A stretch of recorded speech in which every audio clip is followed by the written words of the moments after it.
Hi, welcome back. So I have another key tip when it comes to exercising both the arms and shoulders on the same exact day. This is based off from my own experience, so it might not work with everyone, but I'll highlight it anyway. So when it comes to doing the exercises with whatever dumbbells, I'm just using these lighter ones for now, so it's easier to get into shot and everything, okay? So basically, it's better to do shoulder exercises before you move on to the arm ones. Now in the past, I always used to do it the other way around. I did the arms first and then the shoulders. And that's what affected, kind of like range of motion and my actual performance when doing it all. And I can explain it as I go through. So when it comes to arm exercises, doesn't matter which one you do. I'll just demonstrate briefly. So it's the curl, that one, double or just one-handed, or the twist one where you twist it like that, or if it's the hammer curl, side on or front, where you do it like that, whether you do it one at a time or both at the same time. Even the side hammer curl like that, where you bring it up to your chest. It might be awkward with the opposite gender, obviously, but you know what I'm saying, the different variants of curls and stuff, all of those. Obviously, with doing so many, your arms become fatigued, mainly the bicep area. You'll know when you feel it, where it's burning, if your arm's a bit stiff, you bring it up like that and you can't do any more because the arm is too tired. It can happen. And I guess even the same with triceps as well, when you're doing the tricep exercise. I don't do it one-handed normally. Well, I've never normally done it.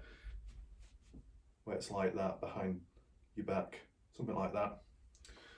Or if you decide to do it two-handed, where you put your hand around the shaft of it, and it's up and down like that. Basically, those are all the ones I mainly do. And the reason why it's problematic doing all of them or any of them before you do the shoulders is because if your bicep and your arm area where it bends there is very stiff and you can't bend it much, then it's going to make it much more difficult when you're pressing, because let's just do a quick example. If you're doing a military press or just a standard press, like one of those where you push up and you come back down, or even if you had it by the side like that and you come down like that, due to the motion of the arms, the way your hands come down, it kind of bends inwards, doesn't it? Like that, as you're coming down with the bar or coming down with the dumbbell. And if that area is very tight, when you bring your arm down, you're not going to be able to bend it as much. And some of you might be a bit confused, but basically one way to get that idea of that feeling and that position is if you've done arm exercises and your arms are fatigued, you finish your exercises, and if you do that, you got to try and use your your fingertips, and you got to try and touch the top of your shoulder like that, like that. But obviously if you've done exercise and you've worked your arms, what ends up happening is when you do that, you can only bend it that much. You can't go all the way down because it's all in there. So you take that into mind. If you can't go all the way down, then when it comes to doing that motion of bringing that bar, bring that dumbbell down like that, there's going to be a lot more tension, strain in that area, as the forearm bends, and then the bicep as well is quite tense. It just basically makes it more difficult than it should be. When I have done it in the past, I haven't injured myself, but it was a lot harder, and I could feel that that pressure on the bicep when coming down with it, and you don't really want that because you want to perform well, you want to target a specific area, and if other areas are getting in the way, whether it be because you're exercising the wrong place, the wrong form, or because you've already exercised another part beforehand, then it's not as practical, I would say. So basically, if you do the shoulders first, everything which is like the pressing, like that, or even the twist when we come down, like that.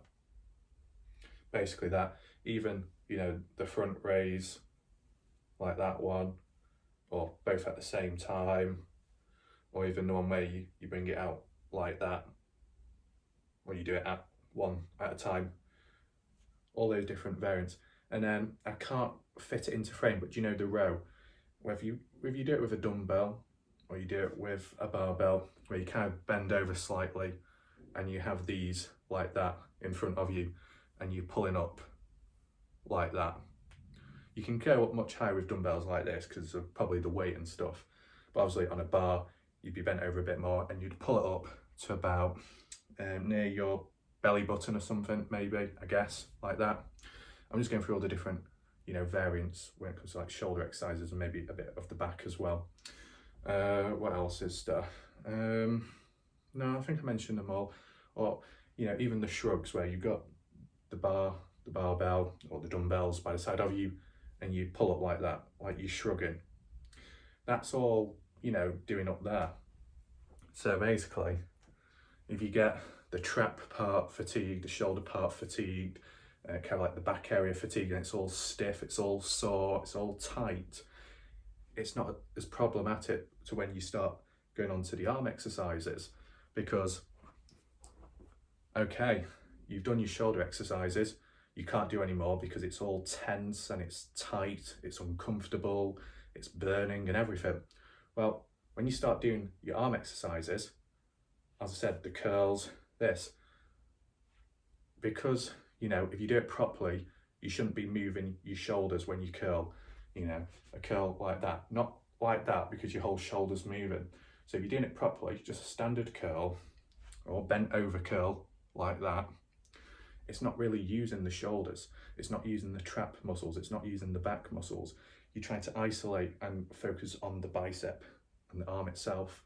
Really, I guess the only exception, which you're probably best not doing before a shoulder exercise or after a shoulder exercise, is the tricep, where it involves doing it over your head like that, up and down, or the one-handed one like that, because it means you are engaging your shoulder and all up there, because you're raising the dumbbell up.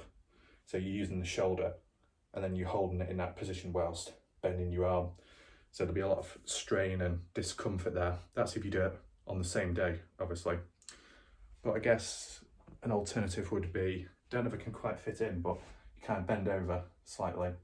I'm not quite in frame. And then, like if you're skiing, with those sticks, basically you're trying to keep your shoulder locked and you're not moving your shoulder in a certain position like that, and then you're pulling it back, so straightening your arm out backwards like that. And you might see the tricep being worked.